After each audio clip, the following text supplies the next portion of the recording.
మరలా చిగురించబోతుంది. గొప్ప దినాలను చూడబోతున్నావు. నీ యేసుకు సమస్తము సాధ్యమే. గుడ్ మార్నింగ్ దేవుని ప్రియ కుమారుడా, గుడ్ మార్నింగ్ దేవుని ప్రియ కుమార్తె, special good morning to you. దేవుని ప్రియ సంగమా, యెహోషువ 3:5 ఈ విధంగా ఉంది. యెహోవా మీ మధ్య అద్భుత కార్యములను చేయను. వావ్, ఎంత గొప్ప మాట ఇది. యెహోవా మీ మధ్య అద్భుత కార్యములు చేయను. అద్భుత కార్యములు నీ కుటుంబంలో జరగబోతున్నాయి. ఉద్యోగం లేకుండా సతమతం అయిపోతున్న నీ జీవితంలో అద్భుతాలు దేవుడు చేయబోతున్నాడు. పెండ్లి అవ్వకుండా ఎంతో కాలంగా నిలిచిపోయిన నీ జీవితంలో అద్భుతం చేయబోతున్నాడు. దేవుని కార్యం ఇప్పుడే పరలోకము నుంచి నీ కొరకు త్వరపడుతున్నాడు. దేవుడు అద్భుతాలు చేసేవాడు. నువ్వు విశ్వాసం ఉంచితే చాలు, దేవుడు అద్భుతం చేస్తాడు. నీకు కూడా అద్భుతం ఎలా చేయాలో నేర్పిస్తాడు. శిష్యులకు ఒక మాట చెప్తాడు, ఇదిగో ఈ కొండ పెక్కలింపబడి సముద్రంలో, ఈ కొండను తీసి సముద్రంలో పడవేయబడకు అని చెప్తే అలా జరిగిపోద్దని చెప్పి అద్భుతం నేర్పిస్తున్నాడు. అంజూరపు చెట్టు చెప్పించబడినప్పుడు మీరు కూడా మాట్లాడితే ఇది జరుగుతుందని చెప్తున్నాడు. అద్భుతాలు చేయడం మాత్రమే కాదు, కానీ అద్భుతాలు చేసే సామర్థ్యమును కూడా మన దేవుడు పరిచయం చేస్తున్నాడు. అవును, నిజమైతే ఈరోజు గొప్ప అద్భుతాలు నీ కోసం దేవుడు చేయబోతున్నాడు. చూడండి, మాట ఎంత గొప్పదో. యెహోవా మీ మధ్య. వా, నీ కుటుంబం చాలా అలసట గుండా వెళ్తుందేమో, నీ కుటుంబము చాలా దగ్గర గుండా వెళ్తుందేమో, మీ కుటుంబం అంతటి ఎన్నో మాటలనేసిన వారు చుట్టుపక్కల ఉన్నారేమో. ఆందోళన, దిగులు, నెమ్మదిలేని నీ కుటుంబం చెప్తున్నాను, నీ కుటుంబం మధ్యలోనే కార్యం చేయబోతున్నాను. మీ కుటుంబాలన్నీ కలిసి ఉంటాయేమో చూస్తే మీ కుటుంబం మీద తిరగబడి ఇష్టాసారంగా మాట్లాడుతున్న వారు మీ మధ్య ఉన్నారేమో. వారి మధ్యలో నీ దేవుడు హెచ్చించబోతున్నాడు. నీ దేవుడిని దీవించబోతున్నాడు.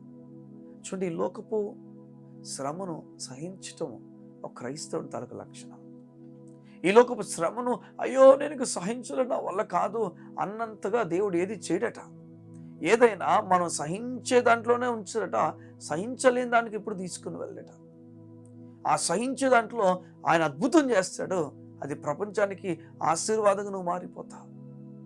ఈరోజు దేవుడు నీతో మాట్లాడి చెప్తున్నాడు, దిగులు పడ్డం, బెంగపడ్డం క్రైస్తవుని తనకు లక్షణం కాదు. క్రైస్తవుడు చెప్తాడట, అయ్యా నువ్వు నాకు తోడై ఉన్నావు, మమ్మల్ని అద్భుతం చేయబోతున్నావు. స్కూల్ ఫీజు కట్టలేకుండా ఇబ్బంది పడుతున్నావేమో, స్కూల్ ఫీజు కట్టలేకుండా ఇబ్బంది పడుతున్నావేమో, నిరాశపడిపోతున్నావేమో, దిగులుతో నిండిపోయావేమో, ఎటువైపు చూడాలని ఆలోచిస్తున్నావేమో. హౌస్ రెంట్ కానీ, ట్యాక్సెస్ కానీ, ఏవైతే ఈ మధ్య నువ్వు కట్టాల్సిన ఈఎంఐస్ కానీ చెల్లించలేకపోయావేమో. ఫోన్స్ ఆఫ్టర్ ఫోన్స్ నీకు వస్తున్నాయేమో, ఎప్పుడు కడతారు, ఎలా కడతారు, ఇంటికి వచ్చేస్తారేమో అని భయపడుతున్నావేమో. ఈ మధ్య దేవుడు అద్భుతం చేయబోతున్నాడు. ఎంతో కాలంగా బిడలు లేకుండా సతమతమవుతున్న నీ జీవితంలో దేవుడు మీ మధ్య అద్భుతం చేయబోతున్నాడు. ఇంట్లో గొడవలు ఉన్నాయేమో, మీ మధ్య దేవుడు అద్భుతం చేయబోతున్నాడు. ధనము లేదేమో, సరిపోవట్లేదేమో, దేవుడు మీ మధ్య అద్భుతం చేయబోతున్నాడు. దేవుని అద్భుతము నీవు కల్లారా చూడబోతున్నావు. దేవుని కరుణను కల్లారా చూడబోతున్నావు.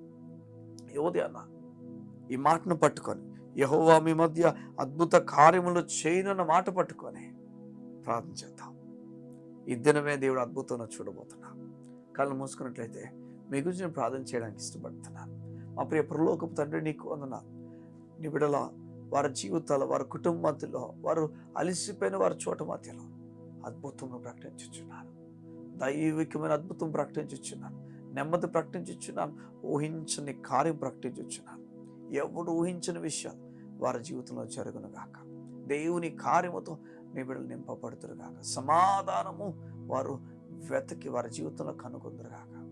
దైవికమైన కృపను ప్రకటించు యేసు నామమున ప్రార్థించుచున్నాను తండ్రి. ఆమేన్, ఆమేన్, ఆమేన్. మీ మధ్య దేవుడు అద్భుతంగా చేయబోతున్నాడు. గొప్ప సాక్ష్యాన్ని వినబోతున్నాను. కారణము అద్భుతాలు జరగబోతున్నాయి. God bless you. See you tomorrow.